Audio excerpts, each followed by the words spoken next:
Petite vidéo du soir en 5 de 5, l'affaire Merwan. Bon, ce que je suis scandalisé après toutes les vidéos que j'ai fait en expliquant la situation coloniale dans laquelle on est, en expliquant les situations de racisme dans laquelle on est. Non, il n'y a rien de surprenant. Et si on prend cette histoire-là et qu'on la compare à ce qui vient de se passer à Gaza, si on la compare à ce que dit Trump sur Gaza, si on le compare à tout ce genre de choses, ça n'a pas beaucoup d'importance.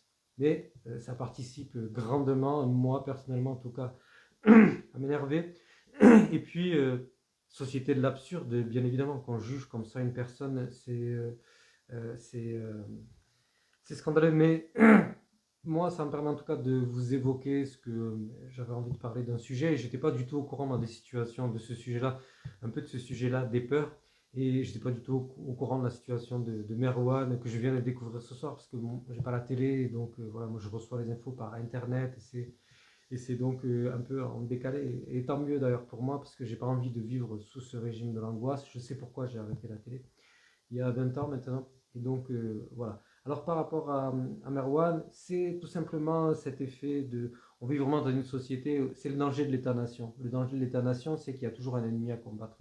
Et Merwan n'est qu'une illustration de ça. Et il y a toujours eu cet ennemi, c'était les Allemands, c'était les Anglais. Et puis ben, les Arabes, en plus, c'est autre chose. Alors c'était un ennemi, bien évidemment, dans la nation, avant que, par exemple, les pays barbaresques, dits barbaresques, alors les pays de la Régence, voilà, on va plutôt dire ça, les pays d'Afrique du Nord aient été envahis, c'était des ennemis. Et donc la nation a toujours besoin d'ennemis pour mobiliser et comment dire, regrouper tout le peuple dans ses pensées uniques et qui va les occuper aussi, comme le pain et les jeux. Et donc voilà, tout ça en fait partie. Et donc, pour pouvoir mobiliser les gens contre l'ennemi, il faut mobiliser les peurs de ces gens-là. Et il faut créer des monstres. Et on se sert de plus en plus. Ça, c'est l'évolution des nations a été comme ça. Au départ, c'était quelque chose de pas aussi sophistiqué que ça. Et avec la propagande et avec les médias, voilà. Alors, je suis pas le seul à parler de propagande, hein. Le Victor Hugo, le J'accuse, de Zola. Excusez-moi si je me suis trompé sur... tout ça n'est pas nouveau et il faut donc effectivement faire utiliser les peurs réflexes pour, eh bien pour que les gens ne soient pas rationnels dans leur manière de voir l'autre, rationnels dans leur comportement à l'autre. Et donc, on vit avec cette fracture qu'on crée dans la société envers des ennemis qui sont désignés, des ennemis potentiels, et on joue totalement avec ça, bien évidemment, depuis les attentats. Mais avant les attentats, en réalité, on jouait de ça à l'époque avec les banlieues. Il y avait effectivement ce dialogue qui était impossible, puisque dans la majorité de la population, les gens ne voulaient pas s'adresser aux Arabes. Il y avait un ostracisme aux Arabes, aux immigrés, aux Noirs. Il y avait un ostracisme, on ne les fréquentait pas. Et puis c'était les Arabes dans toutes les bouches, dans toutes les bouches. Alors qu'il n'y avait rien du tout à l'époque, rien du tout. Juste des gens qui ont été mal reçus, mis dans des cages à lapins qui étaient les immeubles, les grands immeubles, et avant mis dans des bidonvilles, ce qui est honteux quand on se revendique d'un pays qui est avec de telles valeurs de liberté, d'égalité et de fraternité. Alors j'en passe sur la colonisation et tout le reste, tout ça est totalement incompatible avec les valeurs qu'on déclare. Et donc on est dans une société comme ça avec une dissonance cognitive, j'en parle beaucoup dans mes vidéos. Et donc voilà, on a cet ennemi qui est désigné, on se sert des peurs, des peurs réflexes comme ça, en disant que l'autre va nous menacer, le grand remplacement, l'islam qui va remplacer notre société. Mais tout ça, ça ne date pas de cette hystérie qui a été créée autour de l'islam. C'est une hystérie qui est, comment dire, qui est arrangeante, hein, qui tombe à point. C'est une hystérie aussi. Alors, on peut se demander ce qui, dans ce qui s'est passé, c'est-à-dire à la suite aux attentats, les raisons des attentats qui se sont passés du 11 septembre et les attentats d'après. Il y a toujours par déduction cette idée que ça arrange tellement et ça a arrangé tellement les gouvernements qu'on peut aussi par déduction se demander eh bien, quel rôle jouent les pays occidentaux dans ces attentats et comment ils s'en servent après ces attentats. Donc on voit que, moi je vous ai fait des vidéos aussi sur ces questions-là, on a des choses qui sont quand même bien confirmées, c'est-à-dire que l'Occident va comme ça se servir de ces épouvantails pour dire oh c'est terrible, il faut se protéger, il faut faire des lois sécuritaires, le terrorisme nous envahit, etc. etc.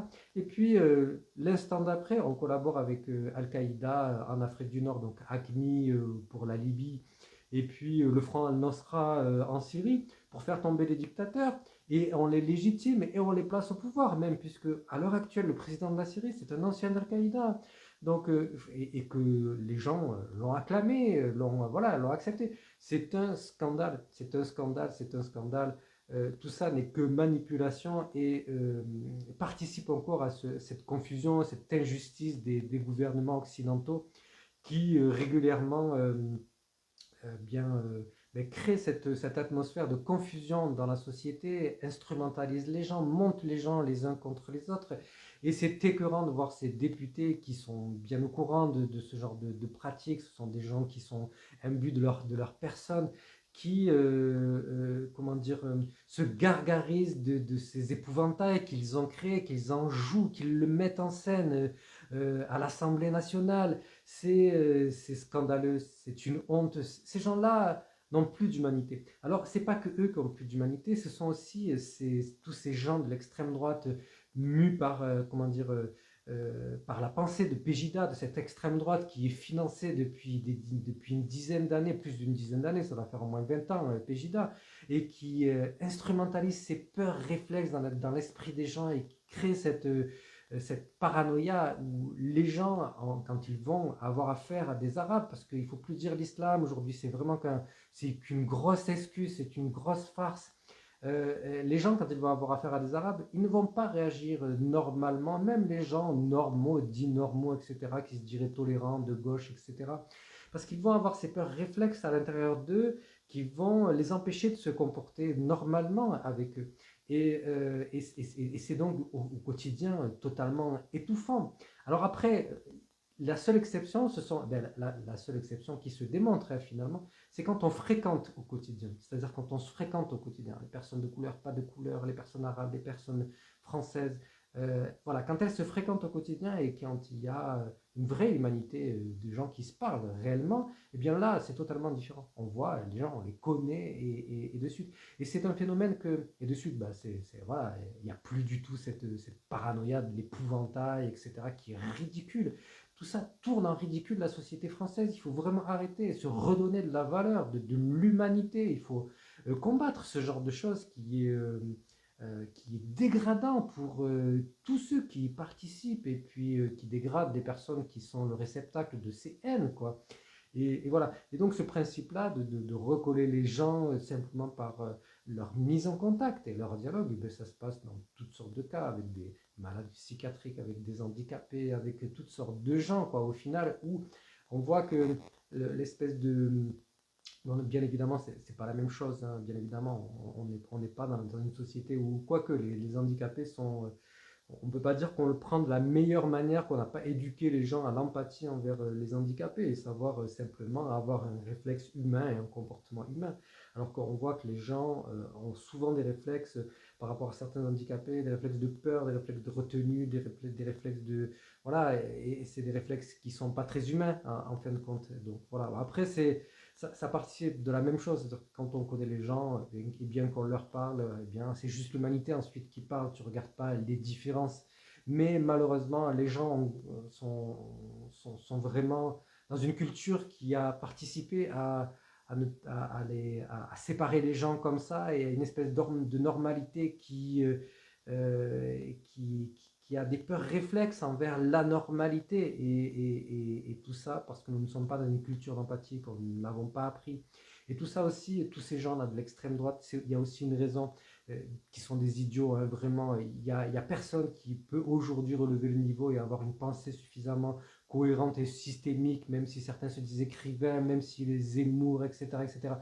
C'est pas des gens qui, quand tu prends le temps et que tu développes une vraie approche comment dire, gnoséologique, c'est-à-dire de savoir, une approche scientifique avec la méthode scientifique, qui est quand même un des cœurs de la pensée européenne, qui se revendique de ça. Les gens comme Zemmour n'arrêtent pas de mettre l'Europe en avant, l'Europe en avant, l'Europe en avant. Mais alors, ça veut dire qu'ils se fichent de la méthode scientifique. Quand on voit tous ces complotistes, tous ces gens, en fait, quand je parle, il y a des bons et des mauvais complotistes, on va dire. Il y en a qui soulèvent de vraies théories, il y en a qui vraiment ne font que relayer. C'est vraiment des manches derrière, quoi, en fait. Hein. Et ça, j'en parlerai peut-être dans une autre vidéo, le fait que notre société aujourd'hui, toute mise en relation, c'est vraiment que des gens avec des petites idées qui vont aller regarder et décortiquer le moindre truc que les gens vivent. On dit, ah, il a fait ça, il a fait ça, haha, haha. Et tout ça, c'est pas humain, quoi, en fait. On n'a pas à se regarder comme ça, on n'a pas. euh, Être humain, c'est pas regarder le moindre petit détail de chez la personne pour aller chercher à la démonter et qu'elle ne soit plus humaine à tes yeux parce que tu as trouvé le petit détail qui te fait que. Enfin voilà, tout ça est foncièrement ridicule. Je pense que je vais m'y perdre un peu dans le fil de la discussion parce que je m'envole un peu sur différents sujets. Mais voilà, simplement pour dire que vraiment on est dans une société qui facilite pas ça, qui facilite les peurs réflexes. Et le pouvoir fonctionne sur ces peurs réflexes.